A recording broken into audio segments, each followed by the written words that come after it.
Good evening, students. Today we will see the third problem in resource leveling. Hope you have understood the first two problems.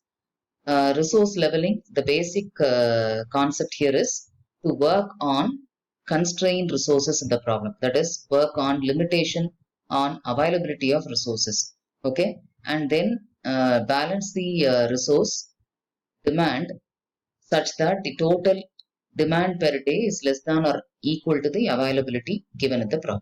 Okay, so here is the third problem, which says balance the resource demand for the project such that the availability of 40 men per day or 40 resource per day is given in the problem.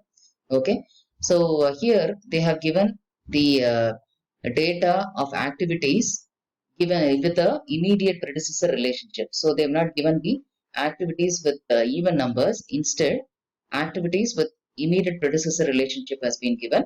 So we have to prepare the network first using this relationship. So as you all know, activity A and M do not have predecessors, meaning that they are the initial activities. Then R and K follow A, S follows R, B follows S, V follows M and K. So this is how the relationship has been given. And as usual, duration data for each of the activities and resource required per day is given for each of the activities. Okay, like for example, A is being done for 7 days and each day it requires 20 resources. Okay, and they have given also activities D and B are the terminal activities which do not have any successes. Okay, so with this we have to prepare the network and conduct the analysis. Okay, so here is the CPM network and the analysis also has been given. So as you can see, activity A, K or the path A, K, V is the critical path. Okay, with a duration of 24 days. Okay, so this is the critical path. And we have M, a non-critical activity with a total float of 8 days. R, S and D are also non-critical, each having a total float of 3 days. Okay, so this is the outcome of the CPM analysis. So this is reflected onto the square network here. So we have introduced the square network, all these data into the square network. So as you can see, A, K, V is the critical path.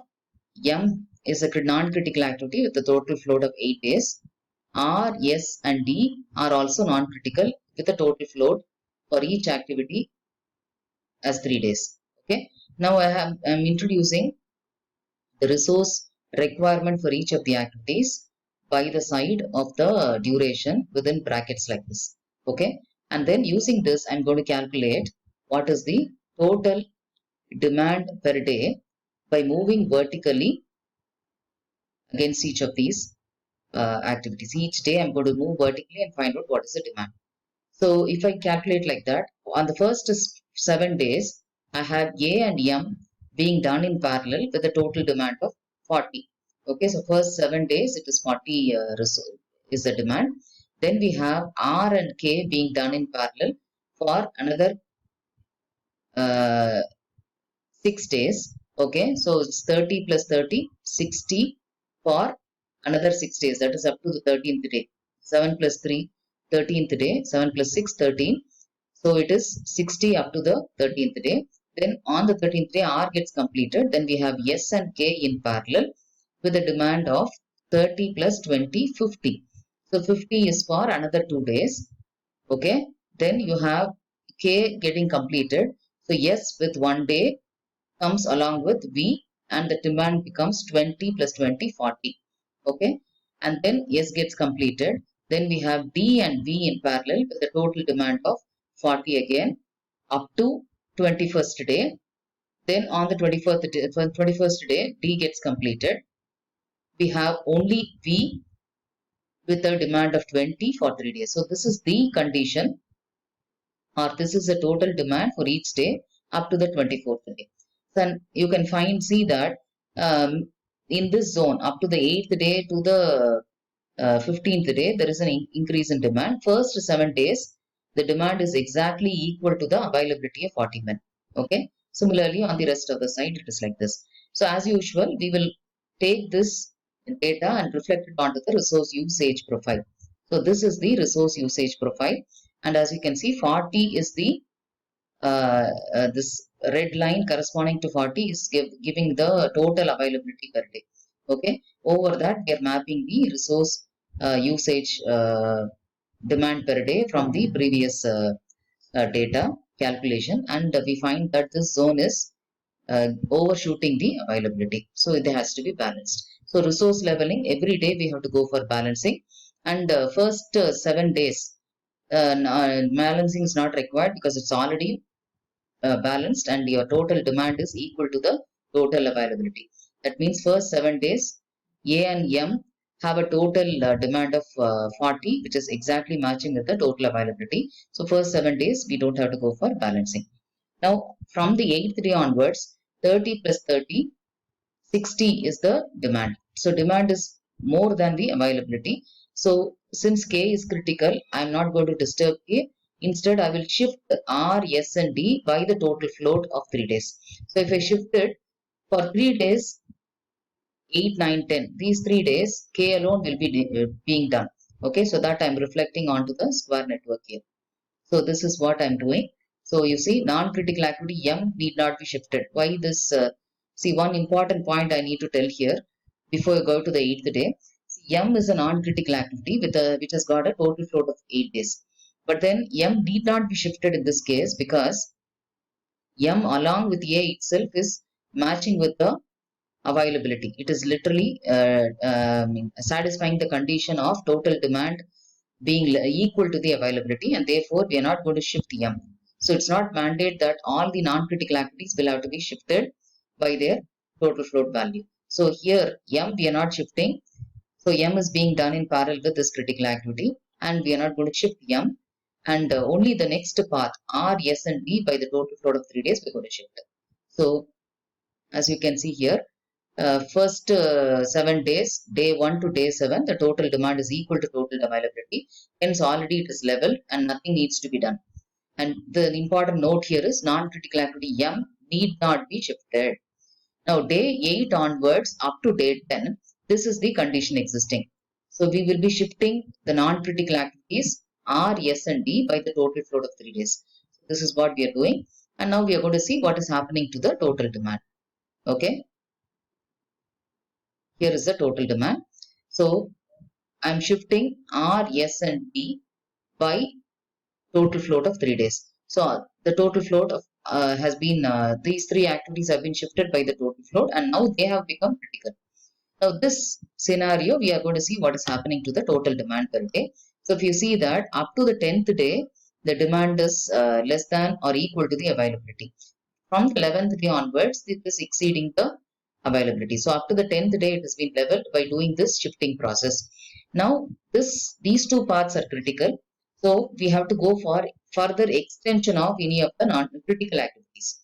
Okay. So what we will do is, since already K has started, we are not going to disturb K. Instead, we will extend R by 6 days. Okay. So we will extend R not by 6 days. Actually, here you have 5 days. Okay.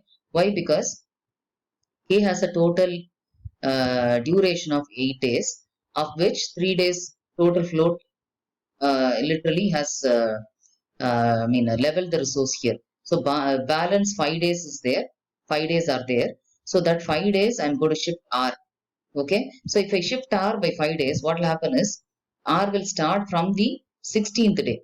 So from the 16th day R is going to start. It will have B along with R being done in parallel. In that case, what will happen? The demand will once again become 30 plus 20, 50. So again, there is a increase in demand than the availability. So I will do two extensions here. One is R being extended by 5 days, and then I will extend V by 6 days. So that is what I'm going to reflect here. So that these two activities are not coming in parallel, and the requirement of total demand being less than or equal to availability will get satisfied. So that is what I'm doing in this shifting, second shifting, whereas it is happening from day 11 onwards. So up to day 10, the 3 days total float shifting itself was balancing up to day 10. From the day 11 onwards, this is the condition I'm doing. Let us extend R by 5 days. and now the project duration become 29. Also parallelly extend V by 6 days. Okay, so now the project duration will become 24 plus 6, 30. So this I'm going to draw in this, show the change in the square network, revise the square network, and this is what is the scenario. So as we can see, A and K will get completed by the 15th day, and then this R is getting extended by 5 days. So already 3 days total float is there, plus extension by 5 days, it will make up to 8. So that with K, along with K, there is no parallel activity because the increase in demand is there. Okay, so I'm totally shifting R by till K is getting completed. Okay, now if I assume R is going to start from the 16th day onwards, from the 16th day, I will have V in parallel. So if I have V in parallel, 30 plus 20, the demand is going to become 50. So what I'll do is I'll extend V also by another 6 days till the time R is getting completed. Okay, so that is why this shifting is I'm doing. So this, we have to do some logical analysis here before we go for identifying how many days each of the activities will have to be shifted. Okay, so see, one thing is, this is one pattern of shifting I have done. I have shifted R by 5 days on top, and then V also by another 6 days, so that these two are not coming in parallel. Instead, I can retain here V and shift R by 9 days. That is also possible. But then we have to be very careful about how many days we are extending, because the project duration also should not get exorbitantly extended. Okay, so therefore, I'm doing this shifting here. I'm extending R by 5 days additionally, and then extending V by another 6 days, so that R is being done individually, and then V is coming in parallel with these two parts, these two activities S and D. There it will not have any problem because 20 plus 20 40 and 20 plus 20 40 along D also. And this path is having 1 day total float if I do this process. Okay, because this shifting or extension of 5 days will make up the project duration to 29, but extension of 6 days along the second path will make it to 30. So 30 is our project duration now. So if I now identify what is the total demand per day, I'm going to get this trend, and you can see that throughout all the 30 days, the project duration has been, the total demand has been balanced with the total availability. Okay, but then in that process, the duration has got extended by 6 days. So from 24, it has got extended to 30. So this we can reflect it onto the resource usage profile. So this is the resource usage profile. This blue line shows the before leveling diagram, and this black line shows after leveling diagram, and this 40 red line indicates the availability per day. Okay, so this is how the trend is. So we can see that after leveling, the total demand is on all days being become less than or equal to the availability. But then we have, since we have shifted or extended the critical activities, there is an increase in project duration also by 6 days. So this is what is the solution of this particular problem. Hope you are able to answer this. Any queries, you can post it on to the Canvas. Thank you, students.